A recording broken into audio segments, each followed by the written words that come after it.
दोस्तों उम्मीद है कि आप से बढ़िया होंगे। आज हम बात करने वाली UFC 300 को लेकर के।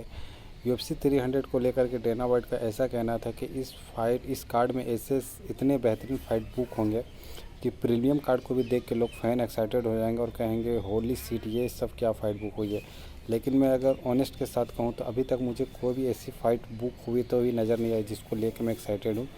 मैं केवल दो ही फाइट हूँ जिसके लिए मैं एक्साइटेड हूँ। एक है आपकी max Holloway versus Justin Gaethje और दूसरा जो है वो अरमान सरूकियन वर्सेस चार्ल्स ओलिवेरा। ये दो ही फाइट है जिसके लिए मैं एक्साइटेड हूँ। और अभी तक UFC 300 का कोई भी मेन इवेंट डिसाइड नहीं हुआ। अगर हम देखते हैं कि UFC 300 का मेन इवेंट क्या हो सकता है तो आई थिंक मेरे हिसाब से दो तीन ऑप्शन है। पहला ऑप्शन है कि एलेक्स पेरेरा वर्सेस जमाल हिल करवा दिया जा सकता है।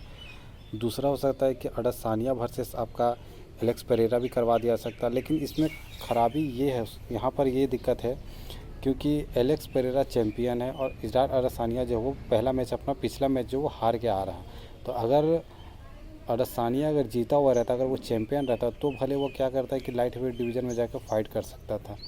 लेकिन अगर फॉर एग्जांपल मान के चले कि अडसानिया को अगर डायरेक्ट टाइटल शॉट दे दिया जाए तो कहीं ना कहीं एक अनफेयर हो जाएगा जमाल हिल के साथ, अनकलैब के साथ। तो मुझे लगता है कि ये फ़ाइट कहीं ना कहीं इम्पॉसिबल जैसा है। हाँ, अडसानिया का एक फ़ाइट हो सकता है डुप्लेसिस के साथ, क्योंकि फॉर्मर चैम्पियन रह चुका है आपका अडसानिया, और अडसानिया जो है वो काफ़ी बेहतरीन एक पेपर व्यू सेल करके भी देगा UFC को। तो मुझे लगता है कहीं ना कहीं UFC 300 का एक मेन इवेंट हो सकता है आपका अडसानिया वर्सेस डुप्लेसिस। लेकिन फैंस का ये भी कहना है कि लोग फैंस और ये के लिए कहे कि UFC की तरफ से, MMA की तरफ से एक ऐसा भी न्यूज़ आ रहा है जहाँ पे ये कहा जा रहा है कि क्या बोलते हैं बिलाल वर्सेस लियोन की भी फ़ाइट बुक होगी। अगर आप एक MMA का फ़ैन है तो मुझे नहीं लगता कि इस फाइट को लेकर के फ़ैन काफ़ी एक्साइटेड होंगे। इसमें कोई शक नहीं कि दोनों फाइटर काफ़ी बेहतरीन है, लेकिन उस लेवल का जो एक हाइप क्रिएट करने वाला जो फाइटर है उस लेवल का फाइटर नहीं है। क्योंकि दोनों फाइटर जो वो ट्रेश टॉक नहीं करते हैं, और कहीं ना कहीं बिलाल का अगर आप फाइट भी देखेंगे तो उतना कोई एक्साइटेड फाइट नहीं करता। आमतौर पर वो हमेशा बोरिंग फाइट ही देता है। इसमें कोई शक नहीं कि बिलाल जो काफ़ी बेहतरीन फाइटर है और टाइटल को डिजर्व करता है। लेकिन मुझे लगता है कहीं ना कहीं लियोन वर्सेस बिलाल अगर 300 में ना हो तो ही बेहतर है, क्योंकि UFC 300 अपने आप में एक बहुत बड़ा कार्ड है। इसलिए मुझे लगता है कि लियोन वर्सेस इसकी फ़ाइट करवाई जा सकती है।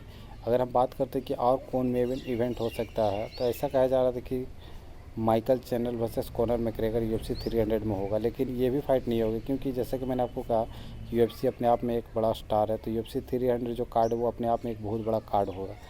तो इस वजह से मुझे लगता है क्या बोलता है फ़ैन जो है वो UFC 300 को नाम सुन के ही टिकट बाई करेंगे, ना कि मैकग्रेगर और चैंडर को लेकर के। क्योंकि आगे जाके अगर कोई फ़ाइट बुक करनी होगी तो उस फाइट में चाहेगा तो डेना वाइट UFC 300 से भी पैसा कमा लेगी, और जब बाद में जब क्या बोलता है चैंडलर वर्सेस मैकग्रेगर की फ़ाइट बुक करेगी तो वहाँ से भी पैसा कमा सकते हैं।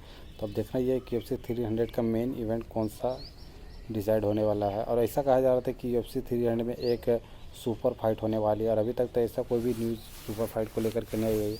हाँ, एक फ़ाइट हो सकती है काफ़ी बेहतरीन, नेट डियाज वर्सेस अगर होरे मासविदल की फ़ाइट करवाई जाए तो ये भी फ़ाइट काफ़ी बेहतरीन हो सकती है। इस फाइट को क्रिएट होंगे। तो चलिए देखते हैं कि कौन सी UFC 300 फाइट, तो चलिए देखते हैं UFC 300 में कौन सी फ़ाइट बुक होती है। अगर इस फाइट को लेकर के कुछ भी न्यूज़ आएगी तो मैं आपके लिए वीडियो ज़रूर लेकर आऊँगा। तो चलिए मिलते हैं नेक्स्ट वीडियो में।